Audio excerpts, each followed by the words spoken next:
For just about anything. So nice outside today. Just beautiful out there. We are dry. There's just a little touch of virga in parts of the foothills, but overall we are dry. And again, just so beautiful. Temperatures weren't too hot today, fairly mild. What we're looking at is high pressure building back in, keeping us on the warm side, but we also are tapping back into a little bit more moisture. So tomorrow we start to see a few more storms start to pop up. They're fairly isolated, and we will see a little bit more cloud cover tomorrow, but still have those warm temperatures, and it will get windy in parts of the state as well. So let's look at that future cast. For tonight, we are going to see a little bit of cloud cover out there by tomorrow morning. We'll talk about why that's a bummer in just a moment, but there will be some cloud cover out there, and then we will see the chance of a few isolated thunderstorms out in the eastern plains. If they pop out east, there is a chance that they could potentially turn severe, and there may even be some late night rain over in northwestern Colorado. So talking about those clouds, tomorrow morning, early on Wednesday morning, we have our super flower blood moon. That's a mouthful for you there. It's our super moon because it's bigger and brighter than normal.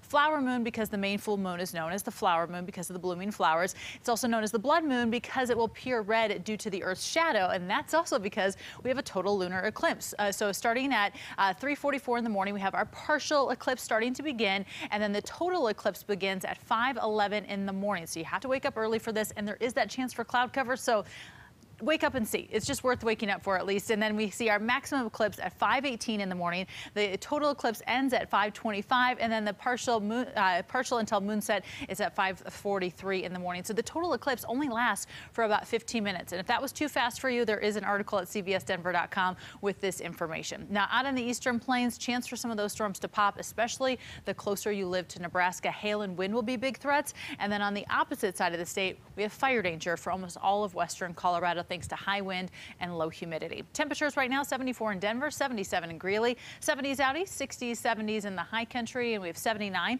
from our weather watcher Ronald Sherwood in southwest Lakewood. Now checking in with our almanac, 74 are high today out at DIA, 77 downtown, 75 is normal. So basically we're right where we should be for this time of year. Just gorgeous outside in Denver today and really across most of the state. 53 tonight in Denver, 48 in Greeley, 50s out on the eastern plains, 30s to the 40s in the high country. 30s, 50s off to the west, and tomorrow we're even warmer in some areas. We hit 80 in Denver, 82 in Greeley, low 80s for the northeast, upper 80s in the southeast, and then we're in the 60s and 70s in the high country, 70s to the 80s with that wind in western Colorado. Now for your 5-day forecast, we do take a little dip on Thursday to the 70s, back to the 80s on Friday. It's sunny and warm on Friday, but Saturday and Sunday, those storm chances do start to creep back in. So if you're making those Memorial Day weekend plans, just know, as always, there will be a decent chance for storms. All right, Lauren, thank you. Well, the Nuggets has